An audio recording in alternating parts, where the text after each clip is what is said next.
Assalamualaikum warahmatullahi wabarakatuh. Jumpa lagi di channel Cerita Islami.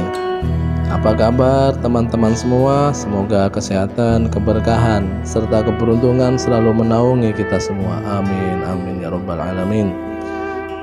Jangan lupa untuk sukai video ini, komen dan berlangganan, serta bagikan kepada yang lain. Semoga bermanfaat.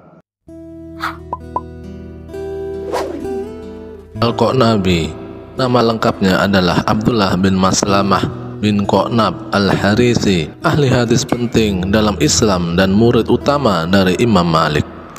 Adz-Dzahabi menuturkan dalam Al-Ibar fi Tarikh Man Gobar, Al-Qanabi merupakan perawi yang paling dapat dipercaya dalam meriwayatkan kitab Muwatta. Namun siapa yang menduga jika dulu dia adalah seorang pemabuk yang sangat ditakuti oleh kalangannya. Di kalangan orang-orang Basrah tidak ada orang yang tidak mengenal Al-Qanabi. Dalam dunia malam semua sangat hormat padanya. Ibnu Qudamah Al-Maqdisi dalam kitab At-Tawabin menceritakan, suatu ketika Al-Qanabi mengadakan pesta miras besar-besaran di kediamannya. Berbagai jenis minuman telah disiapkan, hingga miras yang paling enak dan paling mahal pun tersedia demi memuaskan hasratnya dan teman-temannya. Setelah semua sudah siap, ia kemudian duduk santai di depan rumahnya dan mulai membuka botol pertama sambil menunggu koleganya datang. Baru saja satu gelas dia minum, kemudian seseorang lewat bersama gerombolan di belakangnya. Qanabi sedikit heran karena merasa tidak pernah melihat orang tersebut. Semakin penasaran, dia bertanya kepada teman sebelahnya, "Siapa orang itu?" "Ia adalah Syu'bah," jawab kawannya. "Siapa itu Syu'bah? Aku baru dengar nama itu," tanya Qanabi. "Ia adalah ahli hadis," jawab kawannya. Mendengar ahli hadis, dia terkaget. Kemudian dia bangkit dari tempat duduknya. Botol miras di tangannya diletakkan dan segera menghampiri orang tersebut. "Sampaikan satu hadis dari Rasulullah SAW." Qanabi meminta. Tidak akan kusampaikan. Engkau bukanlah orang yang pantas mendengar hadis Rasulullah SAW, jawab Syu'bah tegas. Semakin kesal dengan jawaban yang diberikan, Qanabi menghunus pedangnya dan mengarahkannya tepat di leher Syu'bah. Syu'bah terdiam dan takut. Para pengikutnya pun terdiam, tak berani melakukan apa-apa. "Sampaikan saja, tak perlu berbasa-basi. Kalau tidak, lehermu ini yang jadi gantinya. Paham?" bentak Qanabi. Tak punya pilihan lain, Imam Syu'bah kemudian menyampaikan satu hadis Rasulullah SAW.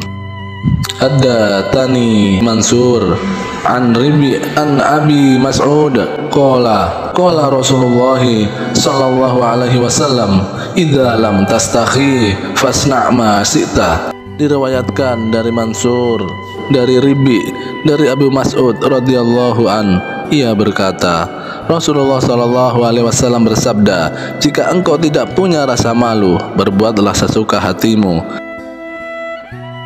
Tiba-tiba pedang yang begitu angkuh mengancam nyawa Syu'bah itu terjatuh. Relung hati Qanabi yang selama ini kosong tak terisi, tiba-tiba begitu sesak membuncah, menghadirkan tetes air mata di pelupuk matanya, menghadirkan ingatan-ingatan akan begitu banyak dosa-dosa yang telah dia lakukan. Qanabi sangat paham malu yang disebut Imam Syu'bah dalam hadis tersebut tidak lain dan tidak bukan adalah menyindir dirinya. Ia selama ini berbuat sesuatu sesuka hati, tak pernah merasa malu kepada Allah yang telah memberi semua dalam kehidupan ini. Dia pun segera pergi meninggalkan tempat itu. Dia membuang semua minuman keras yang telah ia kumpulkan, tak peduli berapa biaya yang telah ia keluarkan untuk mempersiapkannya. Lantas ia menemui sang ibu dan menceritakan semua yang telah ia alami. Ia menumpahkan segala penyesalannya dan mengutarakan niatnya untuk merantau ke Madinah untuk mengubah semua jalan hidupnya. Di sana ia ingin belajar kepada Imam Malik bin Anas. Sang ibu pun merestui. Sebelum pergi, ia berpesan kepada sang ibu agar memberitahu kepada kolega-koleganya yang akan datang bahwa pimpinan mereka kini telah memilih jalan yang lurus dan sedang berhijrah menuju kota Madinah. Benar saja, Al-Qanabi benar-benar membuktikan komitmennya untuk berubah. Ia sangat serius dan tekun mengikuti kajian dari Imam Malik bin Anas. Bahkan ia menjadi salah satu murid terbaik dari Imam Malik. Setelah puas meneguk lautan ilmu dari Imam Malik, Al-Qanabi teringat seseorang yang telah merubah dirinya dahulu, yang telah membuatnya tersadar dan kembali kepada cahaya. Dialah Imam Syu'bah. Ia kemudian menuju kota Basrah untuk menemuinya. Namun sayang, Imam Syu'bah terlebih dahulu telah meninggal. Al-Qanabi kemudian fokus mengajar dan meriwayatkan hadis. Di antara murid-murid Al-Qanabi adalah Imam Bukhari, Imam Muslim, Abu Daud, dan masih banyak lagi. Kemudian Al-Qanabi wafat pada tahun 221 Hijriyah. Wallahu a'lam bishawab. Semoga bermanfaat. Terima kasih. Assalamualaikum warahmatullahi wabarakatuh.